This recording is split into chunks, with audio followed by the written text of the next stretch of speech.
So hello student, welcome to college study Delhi university. आज हम आपके लिए लेके आए हैं constitutional value and fundamental duty, जो आपका एक वीएसी सब्जेक्ट है। उसके पूरे के पूरे नोट्स आप इस वीडियो को कर लीजिए, आप ये पूरा पढ़ लीजिए। आपको इसके अलावा कुछ और पढ़ने की ज़रूरत नहीं है। आप अपने क्वेश्चन पेपर के सारे क्वेश्चन अच्छे से अटेम्प्ट कर पाएंगे। सो पहला टॉपिक है प्रेम्बल। प्रेम्बल जो है वो इंट्रोडक्शन होता है कॉन्स्टिट्यूशन का, जो बताता है कि क्या पर्पस और किस अंडरलाइंग फिलॉसफी के बेसिस पे पूरा कॉन्स्टिट्यूशन बना हुआ है। It specify the source of authority, ये बता दे कि जो सोर्स ऑफ अथॉरिटी है वो क्या है। और कॉन्स्टिट्यूशन में लिखा हुआ है कि जो सोर्स ऑफ अथॉरिटी है वो लोग हैं, वो पीपल ऑफ इंडिया है। And the nature of state and government, और ये भी बताता है कि जो स्टेट या गवर्नेंस है उसका नेचर क्या है, जो इंडिया में स्टैब्लिश हुई है। ये बताता है कि क्या विजन रहा होगा कॉन्स्टिट्यूशन मेकर का जब उन्होंने कॉन्स्टिट्यूशन बनाया। ये बताता है कि इंडिया एक सॉवरेन, सोशलिस्ट, सेकुलर और डेमोक्रेटिक रिपब्लिक है। सोवरेन का मतलब होता है कि इंडिया जो है वो फ्री है एक्सटर्नल कंट्रोल से, मतलब कोई और अथॉरिटी उस पर रूल नहीं कर रही है। इंडिया अपने खुद के डिसीजन खुद से लेता है, डोमेस्टिकली भी और इंटरनेशनली भी। दूसरा सोशलिस्ट। सोशलिस्ट का मतलब होता है कि आपको हर तरीके की सोशल इकोनॉमिक इनइक्वालिटीज़ को रिड्यूस करना है, इक्विटेबल डिस्ट्रीब्यूशन करके वेल्थ और रिसोर्सेज का। इसका मतलब ये नहीं है कि आपका रिजिड स्टेट कंट्रोल सोशलिज्म हो, बल्कि डेमोक्रेटिक और इंक्लूसिव सोशलिज्म हो, ताकि आप बैलेंस कर पाओ इंडिविजुअल फ्रीडम और पब्लिक वेलफेयर के बीच में। सेकुलर। सेकुलर का मतलब है कि स्टेट का कोई रिलीजन नहीं होगा और स्टेट सारे रिलीजन को इक्वल रिस्पेक्ट देगा और इक्वल तरीके से ट्रीट करेगा। डेमोक्रेटिक। डेमोक्रेटिक का मतलब है जो पावर है वो लोगों के हाथ में होती है, वो इलेक्शंस के थ्रू अपने रिप्रेजेंटेटिव को इलेक्ट करते हैं जो उन्हें गवर्न करता है। रिपब्लिक। रिपब्लिक का मतलब है कि इंडिया का जो हेड है, head of the state, president, वो इलेक्ट किया जाता है लोगों के द्वारा। वो कोई हेरिडेटरी हेड नहीं है कि मतलब आज राजा है तो कल उसका बेटा राजा बन जाएगा। की आइडल्स ऑफ द प्रेम्बल। प्रेम्बल्स के कुछ की आइडल्स हैं, जैसे कि जस्टिस। जस्टिस तीन तरीके का है, सोशल, इकोनॉमिक, पॉलिटिकल। प्रेम्बल कहता है कि आपको जितनी भी डिस्पैरिटीज़ हैं उनको हटाना है। डिस्पैरिटीज़ मतलब differences between the peoples. Society में जितने भी डिफरेंसेस हैं लोगों के बीच में वो हटाने हैं, उन्हें इक्वल अपॉर्चुनिटी देके। सोशल जस्टिस का मतलब है कि कोई भी डिस्क्रिमिनेशन ना हो। इकोनॉमिक जस्टिस का मतलब है कि आपके सारे रिसोर्सेज इक्वली डिस्ट्रीब्यूट हों। और पॉलिटिकल जस्टिस का मतलब है कि सबको इक्वल पार्टिसिपेशन मिलेगा डेमोक्रेटिक प्रोसेस में। लिबर्टी। लिबर्टी किस चीज़ की? Thoughts, expression, belief, faith and worship. ये कहता है कि हर एक इंडिविजुअल को फ्रीडम है कि वो अपने आप को एक्सप्रेस कर सके और अपने बिलीव्स को प्रैक्टिस कर सके, मतलब जो रिलीजन वो फॉलो करना चाहता है वो करे, जो थॉट्स वो रखना चाहता है वो रखे और अपने आप को एक्सप्रेस भी करे। अगर इंडिया एक ऐसी कंट्री है कि वहाँ पे रूलिंग पार्टी के खिलाफ भी अगर आपको कुछ बोलना है तो आप बोल सकते हैं। यही चीज़ शो करती है कि इंडिया में लिबर्टी है। इक्वलिटी। इक्वलिटी का मतलब क्या है कि सबको इक्वल अपॉर्चुनिटी मिलेगी और without discriminating on a base of caste, colour, gender, religion.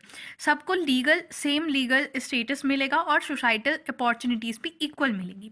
Fraternity का मतलब होता है कि आप एक भाईचारा की जो स्पिरिट है, भाईचारा का जो भाव है वो लोगों में लेकर आओ। Fraternity emphasise on fostering a spirit of brotherhood. फिर आ जाता है प्रेम्बल। प्रेम्बल देखो कॉन्स्टिट्यूशन का सोल है।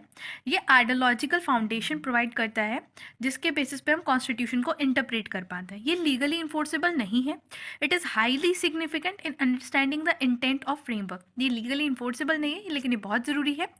जो हमारे फ्रेमवर्क, जिन लोगों ने कॉन्स्टिट्यूशन बनाया है उनकी क्या इंटेंशन थी उस चीज़ को समझने के लिए। Supreme court of India in case of Keshav Nanda Bharati versus state of Kerala held that preamble is a part of constitution and can be used as a guide to understand its provision. Keshav Nanda Bharati case जो था वो बहुत ही इंपॉर्टेंट केस है and I suggest कि आप इस case को तो ज़रूर याद करके जाइए। इसमें सुप्रीम कोर्ट ने ये कहा था कि जो preamble है वो कॉन्स्टिट्यूशन का पार्ट है और इसकी हेल्प से हम प्रोविजंस को समझ सकते हैं। ये एक तरीके से गाइड की तरह काम करता है। Not enforceable in a court. Preamble जो है वो कोर्ट में इन्फोर्सेबल नहीं है। It's not justiciable. It can, इसका मतलब ये है कि आप कोर्ट के पास नहीं जा सकते हैं कि जी प्रेम्बल का ये काम नहीं हुआ है तो मैंने केस कर दिया, ये नहीं है। It remain a moral in compass of governance of country. मतलब से एक ये मोरल इन कंपास होता है कि कंट्री को गाइड करने के लिए, पॉलिसी बनाने के लिए ये इंपॉर्टेंट है, बट इसे लीगली इन्फोर्सेबल नहीं किया गया है। दूसरा, inspirational and transformation rule. Preamble inspire governance and public policy. It reflect the inspiration of people to build a egalitarian society rooted in a justice, equality, fraternity. इसका मतलब ये है कि जो प्रेम्बल है वो इंस्पायर करता है गवर्नेंस को और पब्लिक पॉलिसी को, मतलब पब्लिक पॉलिसी और गवर्नेंस को सोच समझ के बनाया जाता है। तो प्रेम्बल का भी ध्यान में रखा जाता है कि प्रेम्बल की क्या सारी चीज़ें हैं, और इसका एम है कि एक ऐसी सोसाइटी बनाए जहाँ पे जस्टिस, लिबर्टी, इक्वलिटी और फर्टिनिटी जैसी चीज़ें हों। देन आ जाता है जस्टिस। जस्टिस एक फंडामेंटल प्रिंसिपल है किसी भी सोसाइटी का, जो इंश्योर करता है fairness, equality and morality in a social, economic, political sphere. इन सारे स्पेयर्स में फेयरनेस रहे, इक्वलिटी रहे और मोरालिटी रहे। ये सेंट्रल है concept of rule of law का। रूल ऑफ लॉ का मतलब क्या होता है कि जो everyone is equal before the law and everyone get a equal protection of the law, उसका जो सेंट्रल है वो है जस्टिस। ये कोर आइडिया है प्रेम्बल ऑफ कॉन्स्टिट्यूशन का। और जस्टिस का एम होता है हार्मोनियस सोसाइटी को बनाने का। जस्टिस कई तरह का होता है, जैसे सोशल जस्टिस। सोशल जस्टिस जो है वो प्रमोट करता है इक्वालिटी, और जो इश्यूज हैं जैसे डिस्क्रिमिनेशन, इनइक्वालिटी, एक्सप्लॉयटेशन, उनके खिलाफ चीज़ें करके, उनको एड्रेस करके ये इक्वलिटी को प्रमोट करता है। इसका एम होता है कि जो मार्जिनलाइज सेक्शन है या डिसएडवांटेजेस ग्रुप हैं उनको इक्वल अपॉर्चुनिटी दे, उनको अपलिफ्ट करने का एम होता है। इकोनॉमिक जस्टिस का मतलब होता है कि आपकी जो वेल्थ है वो किन्हीं चार हाथों में ना रह के इक्विटेबली डिस्ट्रीब्यूट हो और रिसोर्सेज भी सबको मिले, ताकि इकोनॉमिक डिस्पैरिटीज मतलब कि कोई बहुत अमीर कोई बहुत गरीब, ये चीज़ खत्म हो। इसका एम होता है कि जो पॉवर्टी है वो खत्म हो, स्टैंडर्ड ऑफ लिविंग सबका ठीक हो, डिसेंट स्टैंडर्ड ऑफ लिविंग सबको मिले। देन आ जाता है पॉलिटिकल जस्टिस। पॉलिटिकल जस्टिस जो है वो इंश्योर करता है कि सबको इक्वल पार्टिसिपेशन मिले पॉलिटिकल प्रोसेस में, डिस्क्रिमिनेशन के बगैर। जैसे कि इंडिया में यूनिवर्सल एडल्ट फ्रेंचाइजी है, मतलब everyone has an one person one vote. ठीक है। ऐसा कुछ नहीं है कि अगर कोई काला है, गोरा है, किसी का धर्म अलग है तो उसे वोट करने का अधिकार नहीं है। देन आ जाता है इंपॉर्टेंस ऑफ जस्टिस। जस्टिस की क्या इंपॉर्टेंट है, ये प्रमोट करता है इक्वालिटी को। जस्टिस जो है कोई भी तरह का डिस्क्रिमिनेशन उसे हटाता है और इंक्लूसिव सोसाइटी को बनाने की कोशिश करता है। ये डेमोक्रेसी को स्ट्रेंथ करता है।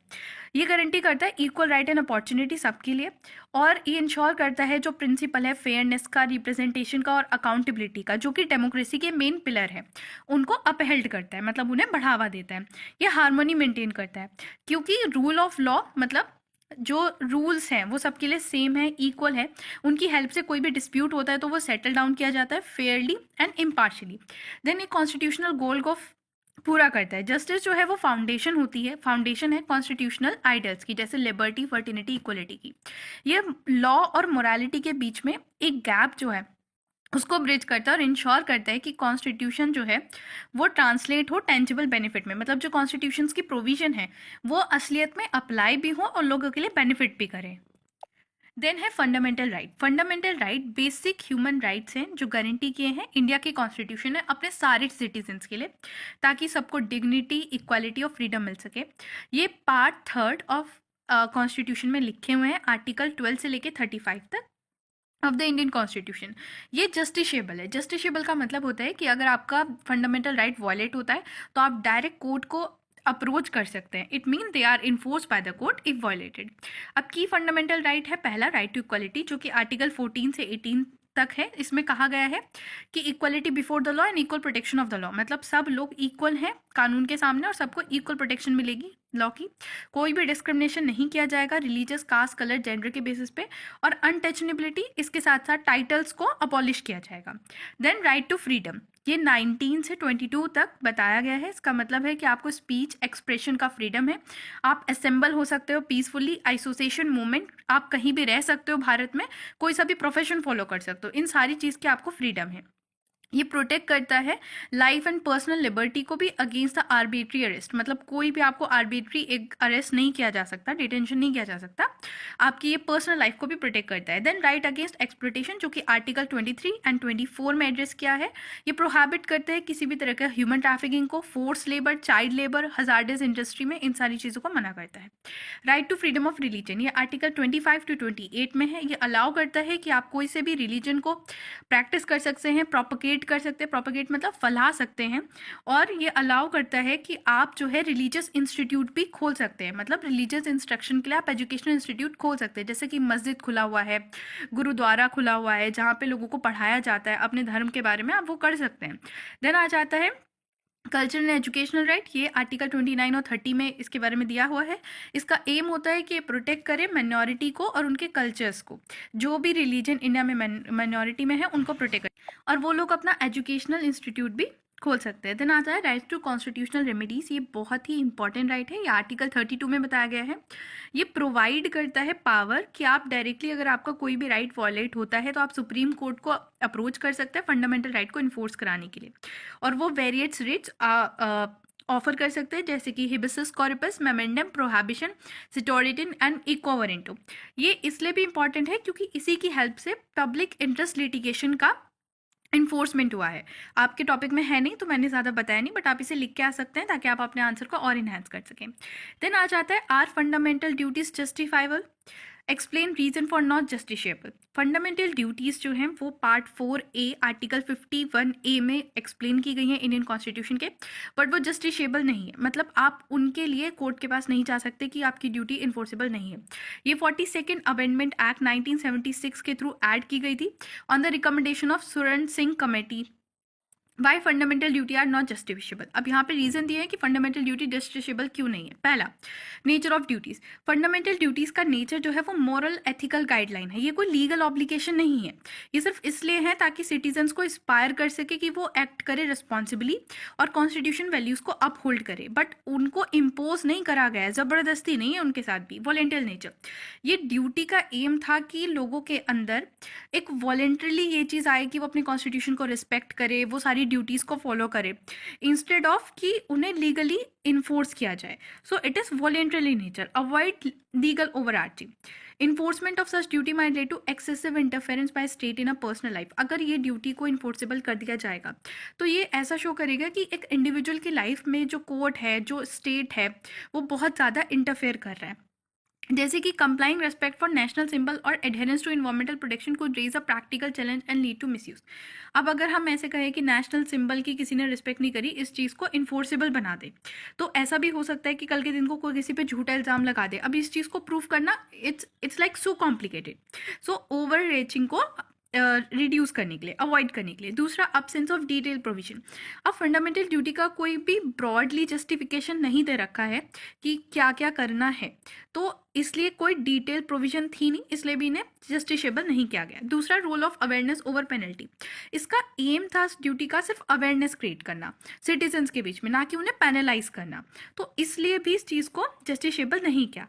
Last reason is judicial overburdening. अब क्योंकि फंडामेंटल ड्यूटी अगर जस्टिशेबल होती तो कोर्ट के पास और ज़्यादा केस आ जाते, और कोर्ट, आपको पता है कि इंडियन कोर्ट के पास बहुत सारे केस पेंडिंग रहते हैं, कोर्ट ऑलरेडी इतना ओवरलोडेड है। अगर ये चीज़ जस्टिशेबल होती तो और ज़्यादा दिक्कत आ सकती थी, तो इसलिए भी जस्टिशेबल नहीं किया गया। Discuss the relevance of ancient notion of rightness in a working of Indian constitution. अब हमें बताना है कि क्या रिलेवेंशन है एंशियंट नोशन का, राइटनेस का, in a working of Indian constitution. So the ancient Indian notion of rightness is dharma. जो एंशियंट का इंडियन नोशन ऑफ राइटनेस है उसे धर्म कहते हैं। Hold a significant relevance in a working of constitution, उसका बहुत ज़रूरी रोल है कॉन्स्टिट्यूशन में। धर्म रिप्रेजेंट करता है मोरल एथिकल फ्रेमवर्क को जो मेंटेन करे ऑर्डर, जस्टिस और सोशल हार्मनी, और ये कॉन्सेप्ट जो है हमारे कॉन्स्टिट्यूशन वैल्यू के justice, equality and rule of law से बहुत ज़्यादा मैच करते हैं। अब क्या क्या रिलेवेंसी है इंडियन कॉन्स्टिट्यूशन में, हम एक एक चीज़ देखेंगे। Concept of justice, ancient Indian text में ये दिखाया गया है कि जस्टिस जो है वो एक अच्छी सोसाइटी का फाउंडेशन है, और इंडिया के कॉन्स्टिट्यूशन में भी हमने सोशल, इकोनॉमिक, पॉलिटिकल जस्टिस की बात की गई है, जो कि प्रिम्बल में लिखा हुआ है, और इसके साथ साथ फंडामेंटल राइट्स में और डायरेक्टिव प्रिंसिपल ऑफ स्टेट जो कि पार्ट 4 में डिस्क्राइब किया है उसमें भी लिखा हुआ है। प्रिंसिपल ऑफ नेचुरल जस्टिस जो धर्म से डराइव हुआ है, वो इंडिया के ज्यूरिस्प्रूडेंशियल एंड कॉन्स्टिट्यूशनल इंटरप्रिटेशन का मेन सेंट्रल है। देन आता है रूल ऑफ लॉ। धर्म कहता है कि हर चीज़ में आपको रूल ऑफ लॉ, मतलब जो रूल्स बने हुए हैं उनको एडहेयर करना चाहिए, उनको फॉलो करना चाहिए, और सबको इक्वल ट्रीटमेंट देना चाहिए। ये सेम चीज़ हमारे कॉन्स्टिट्यूशन के आर्टिकल 14 में लिखी गई है, इक्वलिटी बिफोर द लॉ। इसका मतलब ये है कि सारे लोग जो हैं वो कानून के सामने समान हैं, कोई अमीर नहीं, कोई गरीब नहीं, कोई ऐसा नहीं कि ये ज़्यादा प्रीफरेंस दिया जाएगा या इसको कम प्रीफरेंस दिया जाएगा। Then protection to individual right. Ancient Indian tradition कहता है कि एक राजा का धर्म होता है कि वो डिग्निटी रखे इंडिविजुअल की और उसके राइट का ध्यान रखे, जैसे कि कुटिल्य अर्थशास्त्र में और मन्यूस्क्रिप्ट में भी ये चीज़ कही गई है कि ये रूलर का रिस्पॉन्सिबिलिटी है कि वो अपने सिटीजन को प्रोटेक्ट करे। और सेम चीज़ हमारे फंडामेंटल राइट आर्टिकल 12 to 15 में भी ये चीज़ की गई है कि हम सेफ गार्ड करें इंडिविजुअल फ्रीडम को, जैसे right to equality, freedom of expression and protection for from exploitation, welfare of the people. धर्म में ये लिखा हुआ है कि रूलर की ड्यूटी है कि वो लोगों का वेलफेयर करे। राजधर्म क्या कहता है कि आपको वेलफेयर ऑफ पीपल प्रमोट करना है। Directive principle of state policy, जो कि पार्ट 4 ऑफ कॉन्स्टिट्यूशन में, उसमें भी ये चीज़ लिखी गई है कि हमें लोगों के लिए काम करना है, economic welfare and social welfare करना है और इनइक्वालिटी को रिड्यूस करना है। देन आ जाता है unity and fraternity. Ancient Indian philosophy ने कहा है कि सोसाइटल हार्मनी और कलेक्टिव वेलबींग पे फोकस करना है। सेम चीज़ हमारा कॉन्स्टिट्यूशन भी कहता है कि हमें फर्टिनिटी पे फोकस करना है, मतलब एक भाईचारे की भावना लोगों में जगानी है। इन्वायरमेंटल प्रोटेक्शन, धर्म कहता है कि हमें नेचर और इकोलॉजिकल बैलेंस बना के चलना है। हमारा कॉन्स्टिट्यूशन का article 48A and article 51AG कहता है कि हमें इन्वायरमेंट को प्रोटेक्ट करना है और उसे इम्प्रूव करना है, जो कि सेम चीज़ है।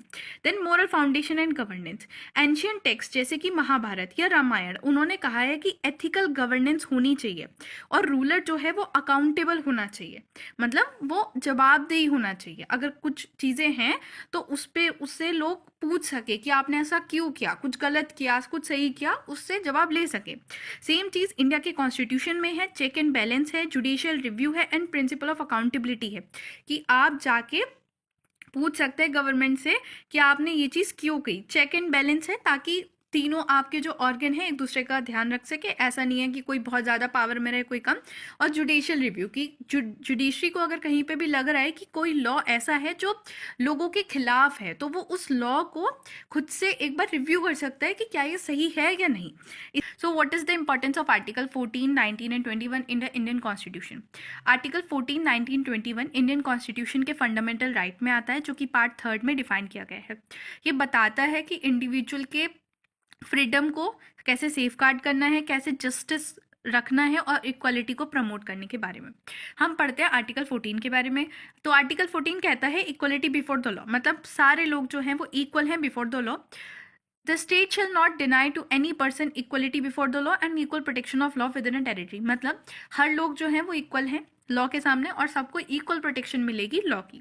ठीक है, इसकी इंपॉर्टेंस क्या है कि इक्वलिटी बिफोर द लॉ बताता है, मतलब ये in short that all individual are treated equally irrespective of the social economic status.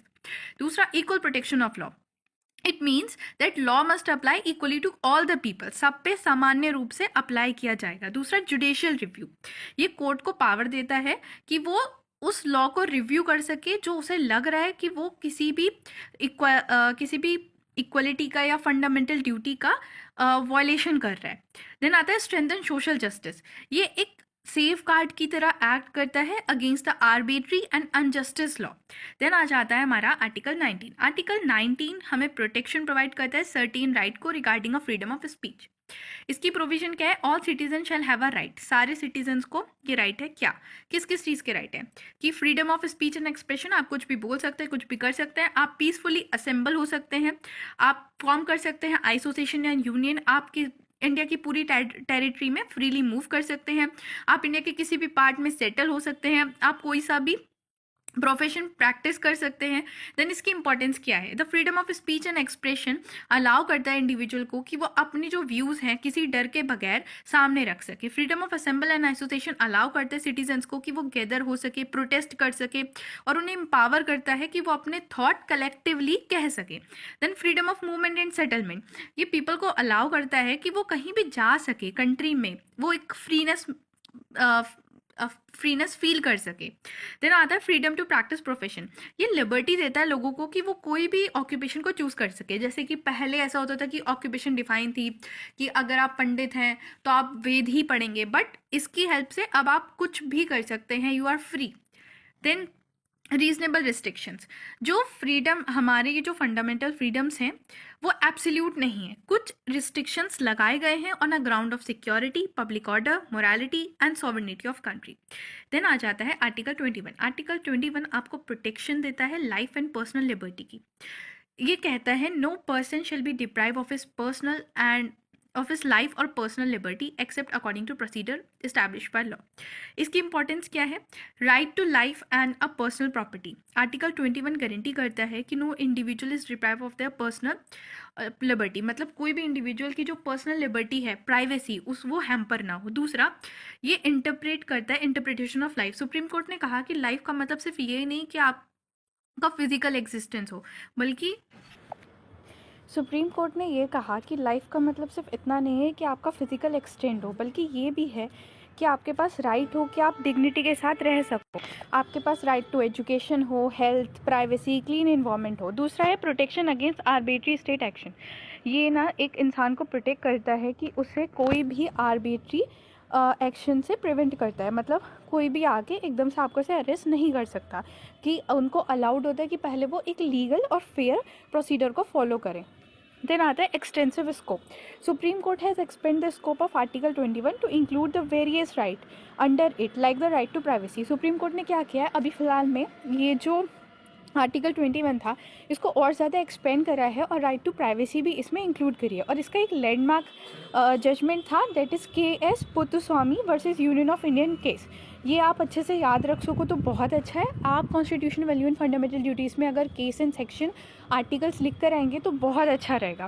Then fundamental to human dignity. Article 21 जो है वो अपहोल्ड करता है ह्यूमन डिग्निटी को, इंश्योर करके कि कोई भी डिप्राइव ना कर सके इसेंशियल राइट्स को विदाउट ड्यू प्रोसेस, मतलब कोई प्रोसेस के बगैर। ऐसा नहीं है कि आपके कोई भी राइट आके छीन ले। Then is the preamble a part of constitution? Discuss. Yes, preamble is an integral part of Indian constitution. It's not enforceable by law but it is an introductory statement जो आउटलाइन करता है कि क्या fundamental values है, objective और guiding principle क्या है constitution के। Importance and status of preamble. अब प्रेम्बल्स की क्या इंपॉर्टेंस है और क्या उसका स्टेटस है? It is not justiciable part, मतलब ये लीगली इन्फोर्सेबल नहीं है। आप जाके कोर्ट में इसके लिए ये नहीं कह सकते कि प्रेम्बल का ये चीज़ नहीं हो रही है तो आपने केस कर दिया। It is not like that. It's not a part of fundamental duty और justiciable provision and can not invoke in isolation of seeking legal remedies. मतलब ये फंडामेंटल राइट का कोई पार्ट भी नहीं है और ना ही ये लीगली इन्फोर्सेबल है। दूसरा, सोर्स ऑफ इंटरप्रिटेशन। ये इन्फोर्सेबल नहीं है बट प्रेम्बल एक गाइडिंग लाइट है जो कि गाइड करता है जब कोई भी गवर्नमेंट पॉलिसी बनाती है या कोई भी अगर लॉ है उसे इंटरप्रेट करने के लिए गाइडिंग प्रिंसिपल है। इसका मोस्ट इंपॉर्टेंट एग्जांपल है Keshav Nanda Bharati versus state of Kerala, जिसमें बेसिक स्ट्रक्चर या डॉक्ट्रिन ऑफ बेसिक स्ट्रक्चर भी स्टैब्लिश किया गया था। देन आता है reflect the objective of constitution. Preamble जो है वो डिक्लेयर करता है कि कॉन्स्टिट्यूशन के ऑब्जेक्टिव क्या थे, जैसे कि कॉन्स्टिट्यूशन ने बताया कि इंडिया एक sovereign socialist secular democratic Republic state है, ये उस चीज़ को बताता है। ये अपहोल्ड करता है कि क्या आइडियल्स या फ्रेमवर्क रहा होगा कॉन्स्टिट्यूशन का, वो सब बताता है। ये एक्सप्रेस करता है कि जो हमारा कॉन्स्टिट्यूशन है वो जस्टिस को, लिबर्टी को, इक्वलिटी को और फर्टिनिटी को प्रमोट करता है। Guide constitutional amendment. प्रेम्बल जो है वो इन्फ्लुएंस करता है डिसीजंस को। कॉन्स्टिट्यूशनल अमेंडमेंट के जितने भी डिसीजन होते हैं उनको इन्फ्लुएंस करता है, एग्जामिन करता है। जब भी कोई भी डिसीजन लिया जाता है तो ये देखा जाता है कि इससे कोई भी फंडामेंटल प्रिंसिपल पे तो इफेक्ट नहीं पड़ रहा, ठीक है। देन आ जाता है प्रोवाइड ए कॉन्स्टिट्यूशनल विजन। ये दिखाता है कि क्या इंस्पिरेशन थी पीपल की और ये प्रोवाइड करता है कि जब कॉन्स्टिट्यूशनल मेकर का क्या विजन था। और आपको पता ही है कि कॉन्स्टिट्यूशनल मेकर का जो विजन था वो क्या था, जस्टिस, इक्विटेबल सोसाइटी, एक ऐसी फिलॉसफी जहाँ पे जस्टिस, लिबर्टी, इक्वलिटी और फर्टिनिटी रहे, ठीक है। देन आ जाता है next question, give an account of federal system implicit in a Indian constitution. Indian constitution के अंदर जो फेडरल सिस्टम है उसके बारे में बताइए। तो सबको पता ही होगा कि इंडियन कॉन्स्टिट्यूशन ने स्टैब्लिश किया है federal system of government, but India का जो फेडरल सिस्टम है वो पूरा फेडरल नहीं है, इट्स क्वासी फेडरल, क्योंकि इसके अंदर unitary as well as federal दोनों के कुछ ना कुछ फीचर्स हैं। Federal structure of Indian constitution is outline by distribution of power between the central and state government. मतलब ये कि जो इंडिया का फेडरल स्ट्रक्चर है वो इस तरीके से बताया गया है कि वो हमारी जो पावर है वो डिस्ट्रीब्यूट हो रखी है सेंट्रल और स्टेट के बीच में, तो इसलिए ये फेडरल स्ट्रक्चर शो करता है। अब क्या क्या इसके फीचर्स हैं वो हम पढ़ने वाले हैं। सबसे पहले है nature of Indian federalism. Federation का नेचर क्या है? Dual polity. डुअल पॉलिटी का मतलब है कि हमारा जो कॉन्स्टिट्यूशन है उसने डुअल पॉलिटी क्रिएट की है, जिसके अंदर यूनियन मतलब सेंट्रल गवर्नमेंट और स्टेट गवर्नमेंट है, और both the level of government have defined responsibility and power, मतलब दोनों के पास अपनी अपनी रिस्पॉन्सिबिलिटी पावर है, एक दूसरे के वो उस चीज़ में इंटरफेयर नहीं करते। क्वासी फेडरल स्ट्रक्चर, इंडिया का जो स्ट्रक्चर है वो क्वासी फेडरल है, मतलब उसके अंदर unitary as well as federation के दोनों के कुछ ना कुछ फीचर्स हैं। जैसे कि हमारी पावर तो डिवाइड है सेंट्रल स्टेट के बीच में, लेकिन हमारा जो स्टेट है वो हमारा जो सेंट्रल है वो ज़्यादा पावरफुल है। Constitution divide India as a sovereign socialist secular democratic republic, और कॉन्स्टिट्यूशन ने इंडिया को एक सॉवरेन सोशलिस्ट सेकुलर और डेमोक्रेटिक रिपब्लिक की तरह बताया है। देन डिस्ट्रीब्यूशन ऑफ पावर, हमारे यहाँ जो पावर है वो 3 लिस्ट में डिवाइडेड है, जो कि 7th शेड्यूल में डिफाइन है। पहला यूनियन लिस्ट, यूनियन लिस्ट वो लिस्ट है जिसके अंदर जितनी भी पावर यूनियन गवर्नमेंट को या फिर सेंट्रल गवर्नमेंट को दे रखी है वो डिफाइन है, जैसे कि defence, foreign affair, railway, atomic energy. State list, state list हमारी सेकेंड लिस्ट है जिसके अंदर वो पावर डिफाइन है जो हमने स्टेट गवर्नमेंट को दे रखी है, जैसे कि health, agriculture, local government. Concurrent list, concurrent list जो है वो लिस्ट थर्ड है, इसके अंदर वो सारी पावर हैं जो बोथ यूनियन और स्टेट के पास हैं। लेकिन अगर कहीं भी ऐसा होता है कि यूनियन और स्टेट का मैटर एक दूसरे को कॉन्ट्राडिक्ट करता है, तो यूनियन का जो स्टेटमेंट होता है या फिर यूनियन का जो डिसीजन होता है वो सुप्रीम होता है, जैसे कि criminal law, education, marriage. Union list give the central government significant authority over national matters, while the state per list provide state the autonomy over the regional and local issues. Then आ जाता है residuary power. Article 248 of constitution grant the union government the power to legislate on a residuary method. जो भी हमारे subject in 3 list में mention नहीं है वो रेजिडरी मेथड है, और उन सब में डिसीजन लेने का जो हक है वो आर्टिकल 248 ऑफ द कॉन्स्टिट्यूशन ने यूनियन गवर्नमेंट को दिया है। रोल ऑफ प्रेसिडेंट, इंडिया का जो प्रेसिडेंट है वो बहुत ही सिग्निफिकेंट रोल प्ले करता है। आर्टिकल 356 बताता है क्या क्या पावर प्रेसिडेंट के पास है, जैसे कि उसके पास पावर है to dissolve the state legislature, मतलब इमरजेंसी का रूल लगा के प्रेसिडेंट कभी भी अगर उसे लगता है कि चीज़ें ठीक नहीं हो रही हैं तो वो इमरजेंसी रूल लगा सकता है और वहाँ पे डिसॉल्व कर सकता है स्टेट लेजिस्लेचर को। Then inter state relation, constitution provide provision for a peaceful resolution of conflict between the union and state through the mechanism through the inter state council. Article 263 of the constitution बताता है कि अगर कोई भी conflict होता है states के बीच में या फिर यूनियन एंड स्टेट के बीच में तो उसे किस तरीके से हमें सॉल्व करना है। काउंसिल ऑफ स्टेट, राज्यसभा, मतलब जो इंडिया के पास 2 हाउस है, upper house and lower house, मतलब राज्यसभा एंड लोकसभा, इसके अकॉर्डिंग ही चीज़ें डिवाइडेड हैं। देन इंडिपेंडेंट जुडिशरी, हमारी जो जुडिशरी है मतलब वो इंडिपेंडेंट है। इंडिपेंडेंट मतलब सुप्रीम कोर्ट के जो जजेस हैं या हाई कोर्ट के जो जज हैं वो इंडिपेंडेंट हैं और वो बिना किसी पार्शलिटी के डिसीजन देते हैं। और सुप्रीम कोर्ट ऑफ इंडिया को गार्डियन ऑफ कॉन्स्टिट्यूशन भी कहा जाता है, जिसके पास पावर ऑफ जुडिशियल रिव्यू भी है। द नेक्स्ट क्वेश्चन है discuss the nature of secularism inherited in the constitution of India. आपको सबको पता है, मैंने पहले ही बताया है कि इंडिया एक सेकुलर स्टेट है, तो मतलब इंडिया का कोई भी रिलीजन नहीं है, वो किसी एक रिलीजन को प्रमोट नहीं करती है, उसके लिए सारे रिलीजन इक्वल है, तो उसी चीज़ को हमें बताना है। Secularism in Indian constitution refers to principle of treating all religion impartially without giving preferential treatment to anyone. Same बात कही गई है कि इसका मतलब ये है कि सारे रिलीजन इक्वल हैं और वो किसी को भी प्रीफरेंस ट्रीटमेंट नहीं देंगे। देन क्या क्या की एक्सपेक्ट है, पहला non recognization of state religion. इसका मतलब ये है कि इंडिया के कॉन्स्टिट्यूशन में किसी भी रिलीजन को एज एन स्टेट रिलीजन का दर्जा नहीं दिया गया है, मतलब India is not the theocratic state. Theocratic का मतलब होता है जो किसी धर्म को प्रमोट करता है, जैसे कि पाकिस्तान वो एक इस्लामिक कंट्री है तो वो एक थियोक्रेटिक कंट्री है, but India is not a theocratic country. Article 25 Indian constitution freedom of religion भी ग्रांट करता है, जिससे के हिसाब से कोई भी इंडिविजुअल अपने कोई से भी धर्म को प्रैक्टिस कर सकता है, प्रोफेस कर सकता है और प्रोपगेट कर सकता है। Then religious freedom and equity, article 25 से 28 of the Indian constitution freedom of conscious, freedom to practice propagate religion and freedom to manage a religious affair provide करता है। जो मैंने आपको ऊपर भी पढ़ाए थे, इसका मतलब यही है कि आप अपने इंस्टीट्यूशनल एजुकेशनल इंस्टीट्यूट भी इस्टेब्लिश कर सकते हो अपने धर्म को पढ़ाने के लिए, और कोई भी स्टेट जो है वो टैक्सेस पे करने को नहीं कहेगा रिलीजियस पर्पस के लिए, और ये इंश्योर करता है, ये चीज़ भी इंश्योर करता है कि जो भी सेंट्रल गवर्नमेंट के इंस्टीट्यूट हैं वहाँ पे कोई भी रिलीजियस टीचिंग ना हो। Then state neutrality toward the religious, state जो है वो इंटरफेयर नहीं करता रिलीजियस मैटर में जब तक बहुत ज़्यादा नेसेसरी नहीं हो।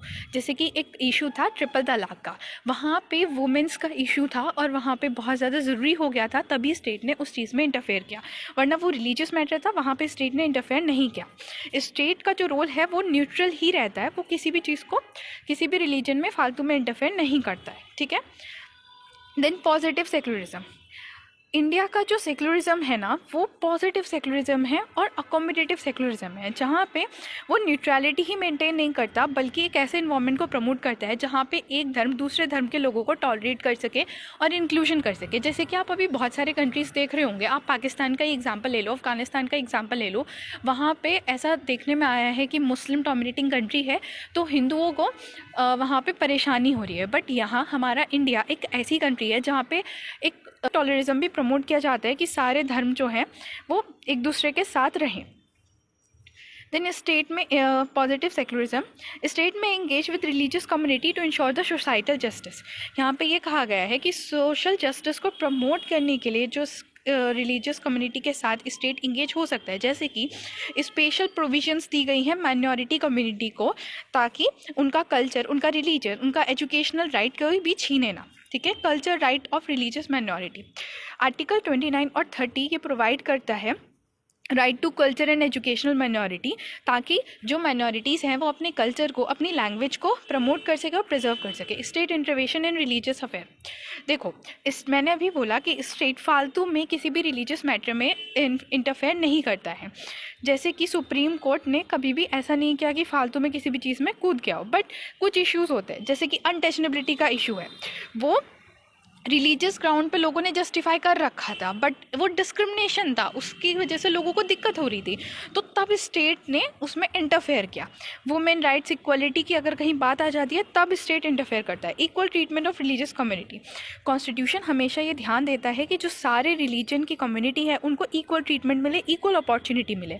हर एक सिटीज़न को गवर्नमेंट, सेंट्रल, एजुकेशन कुछ में भी हो, सबको इक्वली ट्रीट किया जाए। ऐसा नहीं कि अगर ये हिंदू है तो इसको हम ज़्यादा प्रोविजंस दे देंगे, उसको एकदम से भर्ती मिल जाएगी, ये मुस्लिम है तो इसको नहीं मिलेगा, ऐसा नहीं होता। देन जुडिशियल ओवरसाइट, जुडिशरी एक बहुत ही क्रूशियल रोल प्ले करता है इस चीज़ को इंश्योर करने के लिए कि सेक्युलरिज्म रहे इंडिया के अंदर। Court frequently intervene to prevent the discrimination on marginalise for of any religion.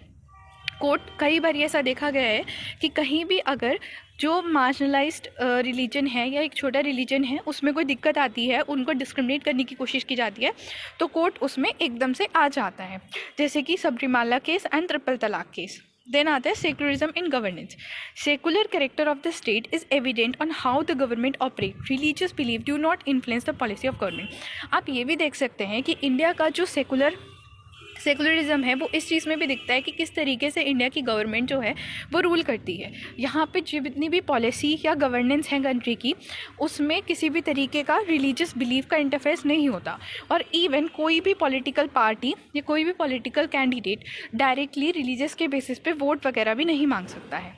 Then आ जाता है हमारा fundamental duty. Fundamental duty article 51A में डिफाइन किया गया है ए से लेके के तक। फंडामेंटल ड्यूटी इंडियन कॉन्स्टिट्यूशन में लिखी गई है 51 आर्टिकल 51A में under the part 4A। They are set for moral obligation that every citizen of India is expected to observe. ठीक है, ये 42nd अमेंडमेंट एक्ट ऑफ 1976 के थ्रू इसमें ऐड की गई है। फंडामेंटल राइट की तरह फंडामेंटल ड्यूटी जस्टिसेबल नहीं है, मतलब अगर फंडामेंटल ड्यूटी कोई फॉलो नहीं कर रहा है तो उसके लिए आप कोर्ट को अप्रोच नहीं कर सकते, they are voluntary in nature. अब आ जाता है पहली हमारी फंडामेंटल ड्यूटीज़ की लिस्ट पे। देखो फंडामेंटल ड्यूटीज़ की जो लिस्ट है उसमें 11 फंडामेंटल ड्यूटीज़ हमने डिफ़ाइन करी हुई है, हमने मतलब कॉन्स्टिट्यूशन मेकर ने डिफ़ाइन करी हुई है। पहला है to abide by constitution and respect its ideal and institution, मतलब आप कॉन्स्टिट्यूशन को फॉलो करो, उसके प्रिंसिपल्स को फॉलो करो और डेमोक्रेटिक फ्रेमवर्क को सपोर्ट करो। दूसरा, cherish and follow the noble idea that inspire the national struggle of freedom, आपको अपहोल्ड करनी है वैल्यूज़ को और सेक्रीफाइस ऑफ फ्रीडम स्ट्रगल, मतलब आपको ये चीज़ ध्यान रखनी है कि कितने लोगों ने सेक्रीफाइस किया है फ्रीडम स्ट्रगल को, तो आप उस चीज़ को अपहोल्ड करके रखें अपने अंदर।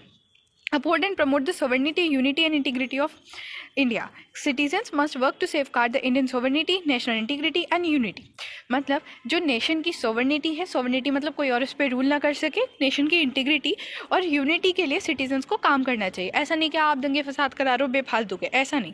To defend the country and render national service when called upon to do so. इसका मतलब ये है कि अगर कभी भी नेशन को ज़रूरत पड़ती है कंट्री को डिफेंड करने के लिए दूसरे एक्सटर्नल एग्रेशन से या फिर इंटरनल थ्रेट से, तो आपको उसमें हेल्प करनी है, चाहे आप इसे आर्म फोर्स ज्वाइन करके करें या किसी और नेशनल सर्विस के थ्रू करें।